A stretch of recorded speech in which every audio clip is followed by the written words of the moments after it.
Assalamu alaikum students, we are doing chapter 1 overview of computer system.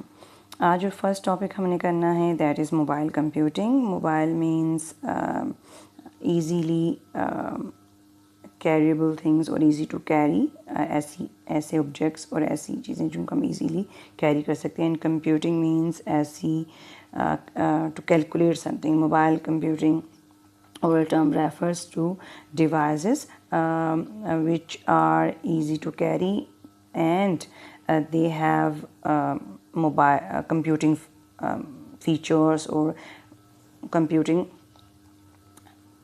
Capabilities. ठीक है, और ऐसी डिवाइसेस को हम कहीं जब मूव हो रहे होते हैं, हम एक जगह से जगह जा रहे होते हैं, तो हम उनको डिवाइस को यूज़ कर सकते हैं. एग्जांपल्स जो हैं मोबाइल कंप्यूटिंग डिवाइसेस की are laptops, tablets, PDS, smartphones और some wearables like wrist watches और ग्लासेस आजकल ऐसी हैं विच हैज़ कंप्यूटिंग कैपेबिलिटीज़. ठीक है, these all are examples of mobile computing devices. Desktop computers को यूजली हम कंसिडर नहीं करते हैं as computing device because it is not easy to carry while you are moving and using it.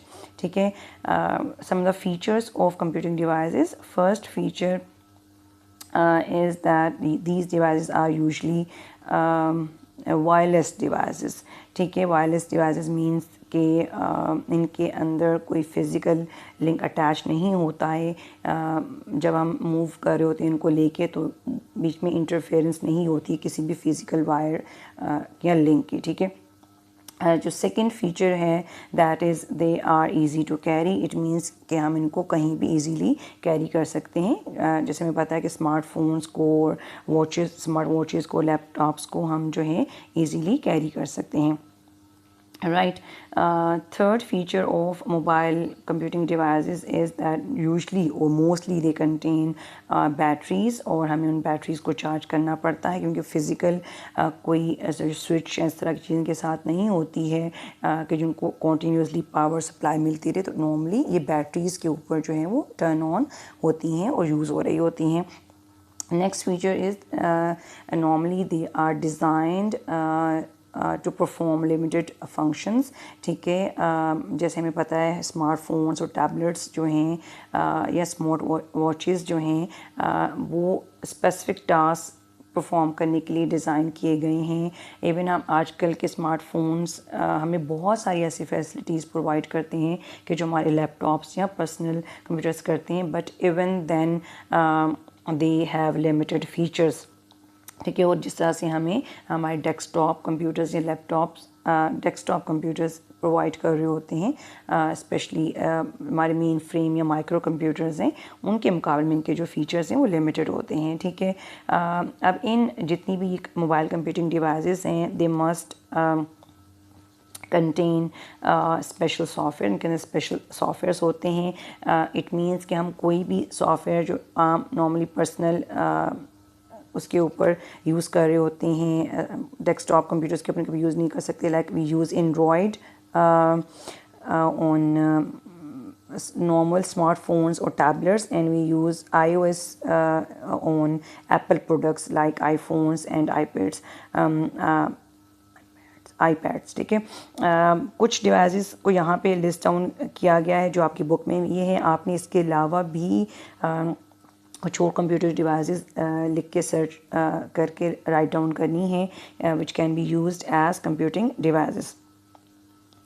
Right, next topic is internet of things. अभी तक हम एक concept है इंटरनेट ऑफ कंप्यूटर्स उससे फेमिलियर हैं और हमें पता है कि computers can communicate to each other. ओ चाहे वो अराउंड द सिटी पड़े हुए हों या अराउंड द वर्ल्ड, computers जो हैं they can communicate to each other using internet, and we can also communicate to computers or to other people using these computers जो दुनिया के किसी भी हिस्से में पड़े हो सकते हैं.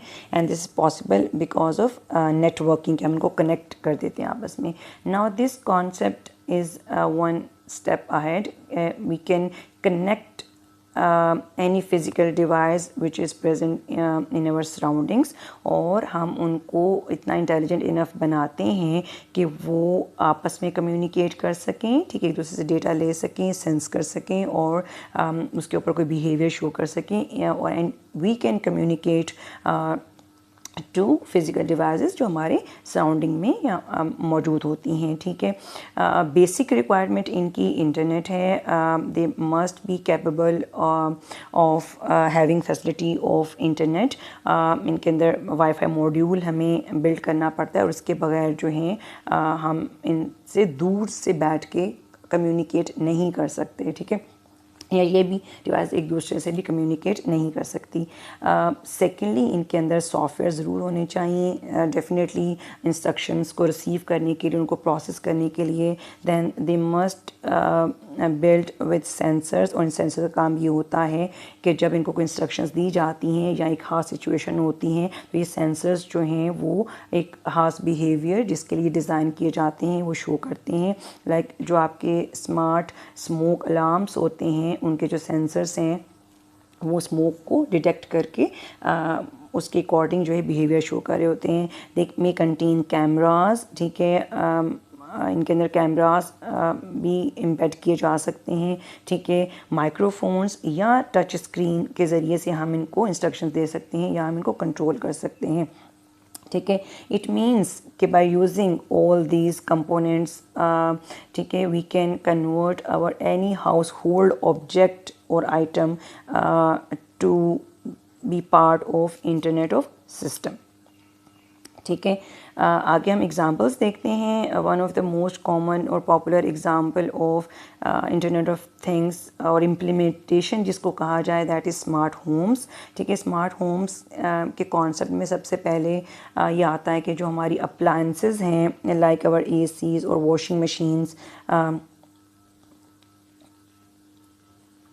एक मिनट, जो हमारे एसी हैं या वॉशिंग मशीन्स हैं या टीवी हैं, हम उनको कंट्रोल कर सकते हैं, ठीक है, हम उनकी सेटिंग्स कर सकते हैं even we are inside our house और we are outside the house, ठीक है, और हम उनको अपनी कंप्यूटिंग डिवाइसेस से भी कंट्रोल कर सकते हैं या और माइक्स लगा के भी उनको कंट्रोल किया जा सकता है, ठीक है। इसके अलावा हमारे और घर में ऐसी बहुत सारे ऑब्जेक्ट्स या थिंग्स होती हैं कि जिनको हम स्मार्ट डिवाइसेस में कन्वर्ट कर सकते हैं, लाइक जो लाइट्स हैं, फैंस हैं या जो डोर्स हैं या इस तरह के ऑब्जेक्ट्स जिनको हम ऑटोमेटिकली ओपन और क्लोज और टर्न ऑफ और टर्न ऑन के मैकेनिज़्म में कन्वर्ट कर सकते हैं। They can B part of internet of things, ठीक है। इसके अलावा म्यूज़िक प्लेयर्स हो सकते हैं, आपके घर में कोई सिक्योरिटी अलार्म्स हो सकते हैं, ठीक है, आप कैमरास की भी जो है वो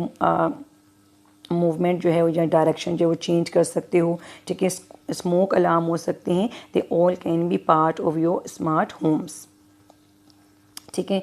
सेकंड कॉन्सेप्ट और सेकंड इम्प्लीमेंटेशन जिसके ऊपर बहुत काम हो रहा है specially in developed countries that is smart cities concept, right.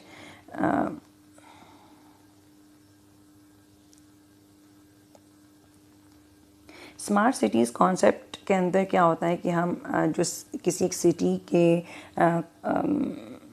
Participants हैं या जो एक इंग्रेडिएंट्स हैं या जो उसके जो चीज़ें मौजूद होती हैं कि हम उनको इतना स्मार्ट इनफ बना दें कि वो ऑटोमेटिकली बिहेव करें। लाइक इस तरह के गार्बेज कलेक्टर्स लगाए जा सकते हैं कि जब वो फिल हो जाएं तो उनके अंदर जो सेंसर्स लगे हुए हैं वो उनके फिल होने का जो मैसेज है वो गार्बेज कलेक्टर कंपनी को सेंड कर सकें।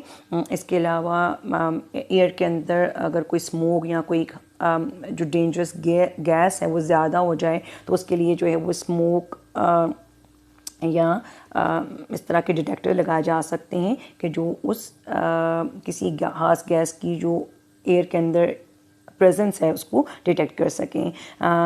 देन जो ऑटोमेटिक रोड एक्सीडेंट्स हैं उनको भी रजिस्टर किया जा सकता है, जो रोड एक्सीडेंट्स हैं उनको भी ऑटोमेटिक रजिस्टर किया जा सकता है या डाइवर्ट किया जा सकता है टूवर्ड्स एम्बुलेंस कंपनीज और टूवर्ड्स पुलिस स्टेशंस, ठीक है। तो this all comes into the towards implementation of smart city concepts. इसके अलावा जो ट्रैफिक लाइट्स होती हैं they can be controlled automatically, even कोई वहाँ पे मौजूद नहीं है, वो थोड़ा सा दूर बैठ के अगर वो चाह रहा है उसको लगता है कि उसको ट्रैफिक लाइट्स को जो है वो उसके अंदर कुछ चेंजेस करनी है, तो वो ट्रैफिक कंट्रोलर ये काम कर सकता है। One another important relevant to smart city concept is कि अगर किसी इंसिडेंट या एक्सीडेंट के केस में या किसी अनयूजुअल सिचुएशन की वजह से रोड्स के ऊपर जो है वो कंजेशन ज़्यादा हो जाती है, तो ऐसे ड्राइवर्स या ऐसे लोग जो अभी उस कंजेशन का पार्ट या उस रश का पार्ट नहीं बने हैं, उनको दूर से ही बोर्ड्स के ऊपर, इलेक्ट्रॉनिक बोर्ड्स के ऊपर जो डेफिनेटली इंटरनेट ऑफ थिंग्स का पार्ट होंगे और उनके ऊपर वाईफाई मॉड्यूल होगा के ऊपर मैसेजेस जो हैं वो डिस्प्ले कर दिए जाएं, ताकि वो कोई और रास्ता जो है अडॉप्ट कर लें, बजाय इसके कि वो भी उस रश के अंदर आके फंस जाएं, ठीक है। और अभी वो सिटी के अंदर नहीं आए हैं और उनको दूर से ही जीटी रोड के ऊपर भी ऐसे बोर्ड्स लगाए जा सकते हैं, और मोटरवे के ऊपर भी ऐसे बोर्ड जो हैं वो ड्राइवर्स को जो है पहले से इंडिकेट कर सकते हैं कि इस पाथ के ऊपर जो है वो रश ज़्यादा है या एक्सीडेंट हो गया जिस वजह से जो रश है, तो कोई और ऑल्टरनेटिव रूट जो है वो अडॉप्ट करें। Right, the next topic is cloud computing. Cloud computing का जो टॉपिक है it involves in online storage. Normally अगर हमारे मोबाइल्स पे अगर डेटा होता है और या हमारे कंप्यूटर पे डेटा होता है और हमें लगता है कि हमारी स्टोरेज स्पेस जो है वो फिल हो गई है, तो हम क्या कर सकते हैं एज इंडिविजुअल कि हम एक और storage device, portable storage device like hard disk और यूएसबी लेके उसके ऊपर डेटा स्टोर कर सकते हैं। लेकिन उसका क्या होता है, अगर हमने कहीं वो डेटा और यूज़ करना है, कहीं हमने किसी को दिखानी है कोई चीज़, तो वो चूँकि वो घर में पड़ी है पोर्टेबल डिवाइस, तो हमें उसको साथ साथ कैरी करनी पड़ेगी, ठीक है। इसके अलावा बहुत सारी ऐसी कंपनीज़ हैं कि जिसके मिलियंस ऑफ कस्टमर्स हैं या यूज़र्स हैं, और उन्होंने अपने उन यूज़र्स का डेटा जो है 24 आवर्स जो प्रोसेस करवाना होता है, तो इस कॉन्सेप्ट को इम्प्लीमेंट किया गया है with the name of cloud computing, ठीक है। इस तरह की स्टोरेज लोकेशंस बनाई जाती हैं कि जहाँ पे आप अपना डेटा जो है पर्सनल डेटा स्टोर कर सकते हो, या सोशल मीडिया की जो कंपनी सर्विसेज प्रोवाइड कर रही हैं कंपनीज़, वो जो हैं ऐसा डेटा आपका इस तरह की क्लाउड स्टोरेज के ऊपर जो है वो अपलोड करने में और डाउनलोड करने में आपको फैसिलिटेट कर रही होती हैं।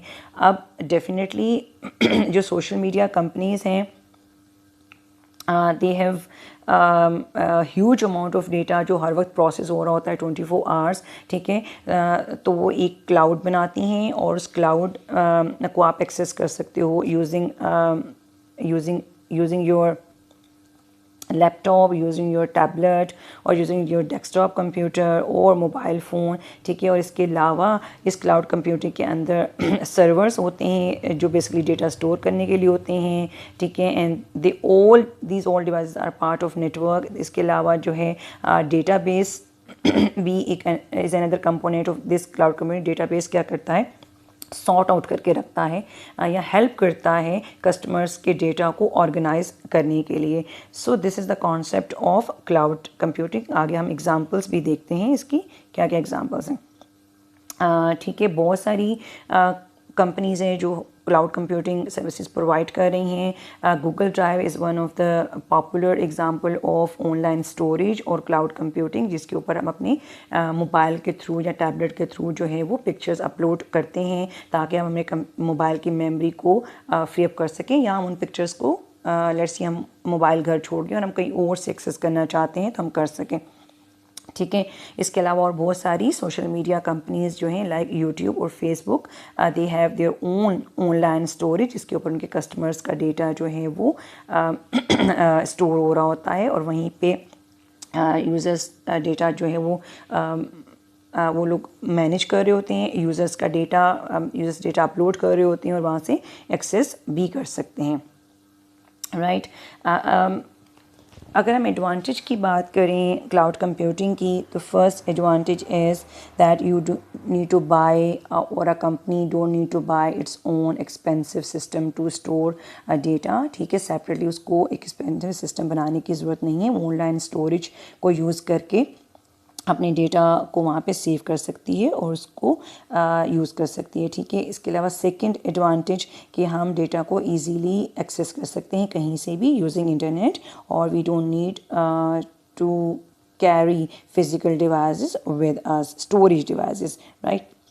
If we talk about disadvantages, जो फर्स्ट डिसएडवांटेज है इसका कि if you don't have internet facility then you can not access such online storage devices, जिसको क्लाउड स्टोरेज कहा जाता है, ठीक है। And second disadvantage is that it involves security risk, ठीक है, as it is stored on the internet, ठीक है, through internet or anywhere in the internet, so security risk तो डेफिनेटली है इसके अंदर, right.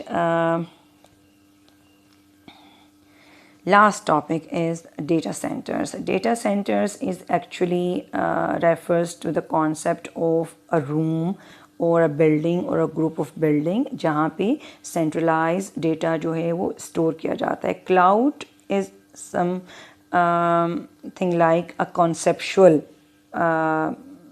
implementation of concept of online storage, लेकिन actually data physically जिस लोकेशन के ऊपर स्टोर होगा they are called data centres, और डेफिनेटली वो एक फ़िज़िकल कोई एक रूम होगा कि जहाँ पे सोशल मीडिया कंपनीज़ ने या और गवर्नमेंट एजेंसीज़ ने या टेलीकम्युनिकेशन कंपनीज़ ने एक जगह ऑक्यूपाई की हुई होगी जहाँ पे वो डेटा अपने कस्टमर्स का या यूज़र्स का स्टोर कर रहे होंगे, ठीक है। वो एक सिंगल रूम भी हो सकता है, वो एक पूरी बिल्डिंग भी हो सकती है, और it can be a group of building depending on कि कितने कस्टमर्स या यूज़र्स हैं उस कंपनी के, राइट, ठीक है। जैसे जो गूगल है, इट हैज़ उसका जो डेटा सेंटर है वो इतना लार्ज इनफ होना चाहिए कि वो अपने दुनिया भर के जो यूज़र्स हैं उनको फैसिलिटेट कर सके। ऑन द अदर हैंड अगर कुछ छोटी कंपनीज़ हैं लाइक गवर्नमेंट एजेंसीज़ हैं या आपकी मोबाइल कंपनीज़ है जो एक सिटी के अंदर या एक कंट्री के अंदर डेटा को प्रोसेस कर रही है, तो उनके डेटा सेंटर्स जो है एक रूम के ऊपर कंसिस्ट हो सकते हैं, ठीक है, राइट। रिक्वायरमेंट जो है डेटा सेंटर्स को बिल्ड करने के लिए they must consist of server computers जो डेटा को स्टोर और प्रोसेस करेंगे, ठीक है। Then there must be some route based devices जिनको राउटर्स कहा जाता है, ताकि डेटा उनके थ्रू जो है वो कम्युनिकेट हो सके, ठीक है। जो डेटा आ रहा होता है डेटा सेंटर्स के अंदर, जो डेटा जा रहा होता है, they are through some routers, और जो रूट बता रही होती हैं डिवाइसेस उनके थ्रू, ठीक है।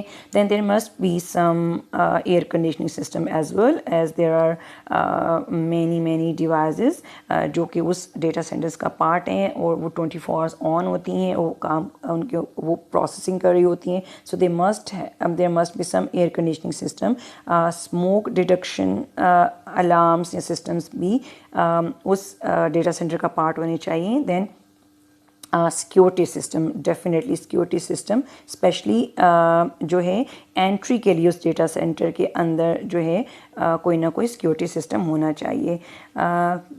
कंपनीज़ मैं ऑलरेडी आपको बता चुकी हूँ जो डेटा सेंटर्स जो हैं अपना बनाना प्रेफर करती हैं, they can be government agencies, telecommunication company और social media companies like Facebook and YouTube, ठीक है। और जो कस्टमर्स हैं वो क्लाउड के ज़रिए से इन डेटा सेंटर्स को यूज़ कर रहे होते हैं।